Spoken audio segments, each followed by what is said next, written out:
خاص جنات کو بلانے کے لیے کچھ الفاظ جادوگر دیتے ہیں منتر کے طور پہ، یہ پڑھو گے جنات تمہارے پاس پہنچ جائیں گے۔ یہ رقیہ، یہ جھاڑ پھونک بذات خود فائدہ مند نہیں ہے، بلکہ یہ اللہ ہی کی تقدیر سے اس کا اثر ظاہر ہوتا ہے۔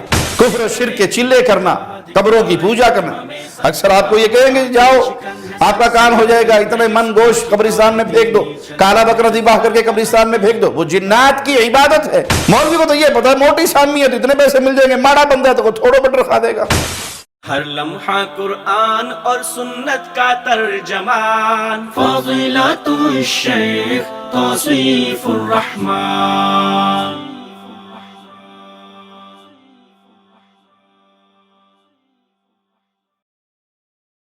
السلام علیکم ورحمۃ اللہ وبرکاتہ۔ ان الحمد للہ نحمده ونصلی علی رسولہ الکریم، اما بعد۔ انسان بیمار ہو جاتا ہے تو علاج کے لیے جہاں وہ میڈیسن استعمال کرتا ہے، حکیم اور طبیب کے پاس جاتا ہے، وہیں وہ دم جھاڑا بھی کرواتا ہے۔ اور یہ دم جھاڑا اس کی تاریخ بڑی پرانی ہے۔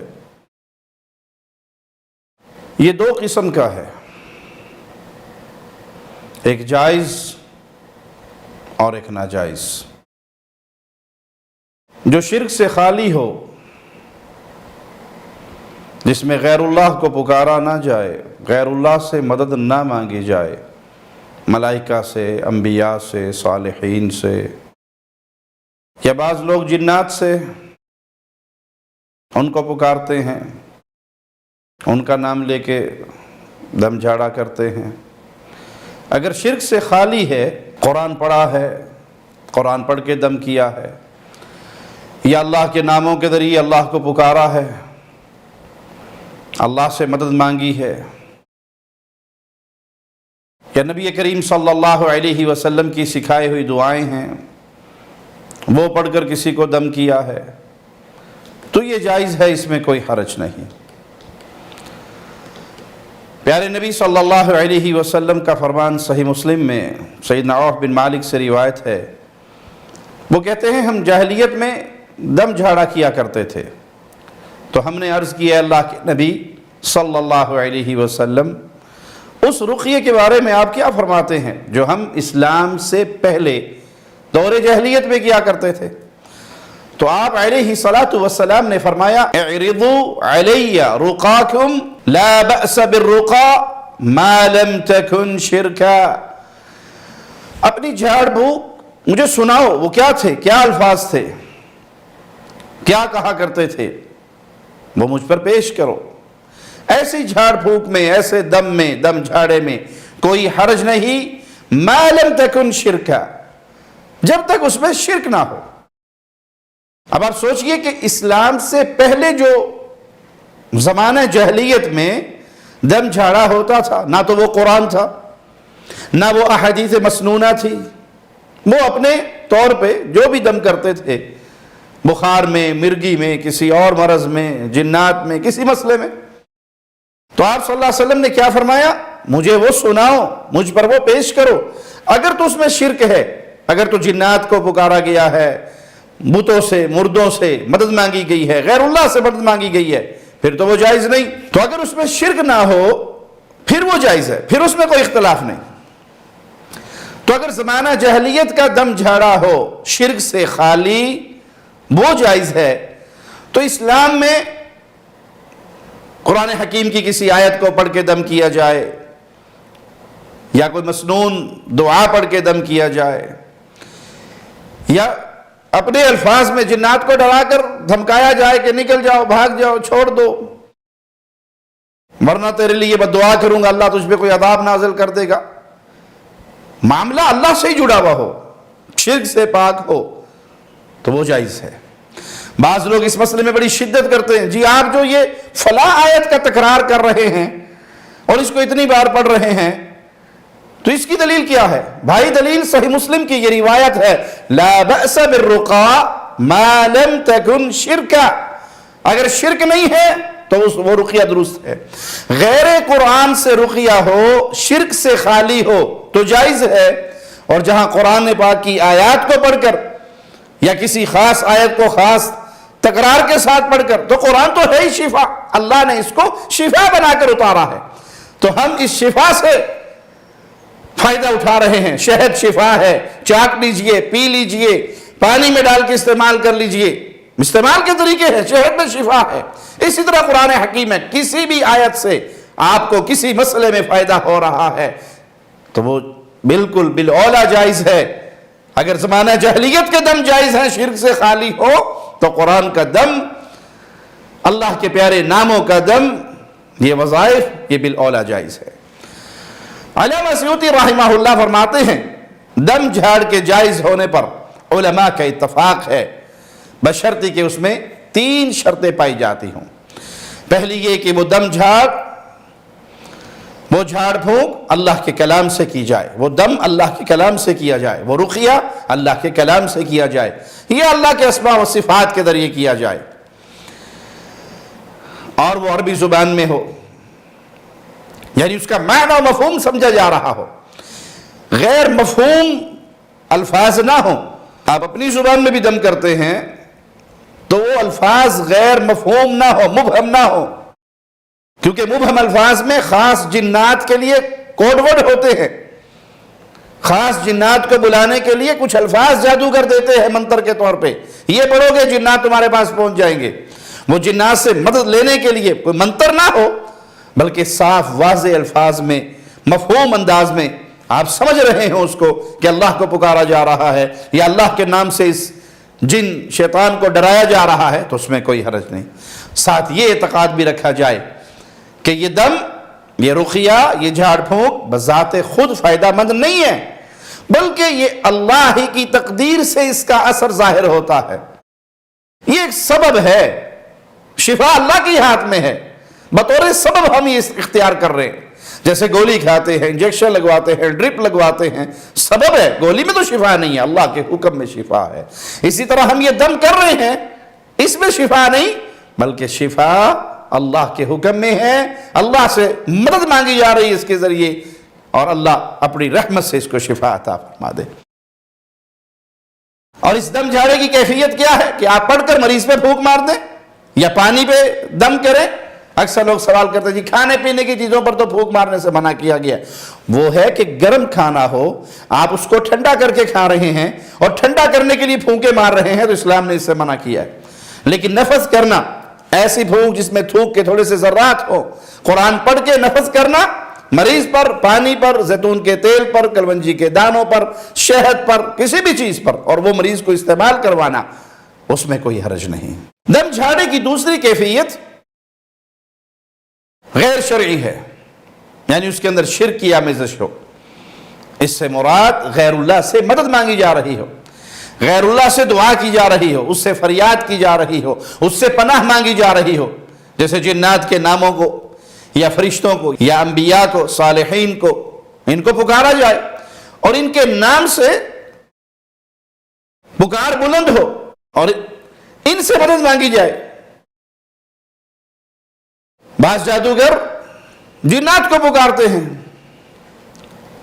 یا وہ غیر اللہ کو پکارتے ہیں، فوج شدگان کو پکارتے ہیں، تو یہ غیر اللہ کو پکارنا شرک اکبر ہے. الدعاء هو العبادہ، پکارنا تو عبادت ہے.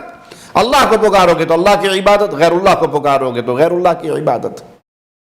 یا وہ دم جھاڑا جو واضح زبان میں نہ ہو، اس کے معنی اور مفہوم کو آپ نہیں سمجھ رہے، مبہم الفاظ ہے، منہ کے اندر ہی بڑ بڑ کر رہا ہے، پتہ نہیں کیا کہہ رہا ہے، اونچی آواز میں بھی بول رہا ہے، تو وہ آپ سمجھتے نہیں ہیں اس زبان کو، تو یہ جادوگر ہے. یہ کسی اور کو پکار رہا ہے، یہ کسی اور سے مدد مانگ رہا ہے، یہ جنات کا پجاری ہے. کہنے کو یہ کہتا ہے میرے پاس موکل ہے، میں نے موکل قابو کیے ہوئے ہیں، یہ ان کے قابو چھوڑا ہوا ہے کہ یہ ان کو پکارتا ہے. جنات اہل شرک کی مدد کب کرتے ہیں؟ جب وہ شرک کریں. یہ تو دو ٹوک فیصلہ ہے. شرک کریں گے تو جنات آپ کے ساتھ ہوں گے. یہ مزاروں پہ بیٹھے ہوئے ملنگ، یہ بابے، یہ تعویذ فروش، یہ کفر اور شرک کر کے شیطان کی مدد لیتے ہیں.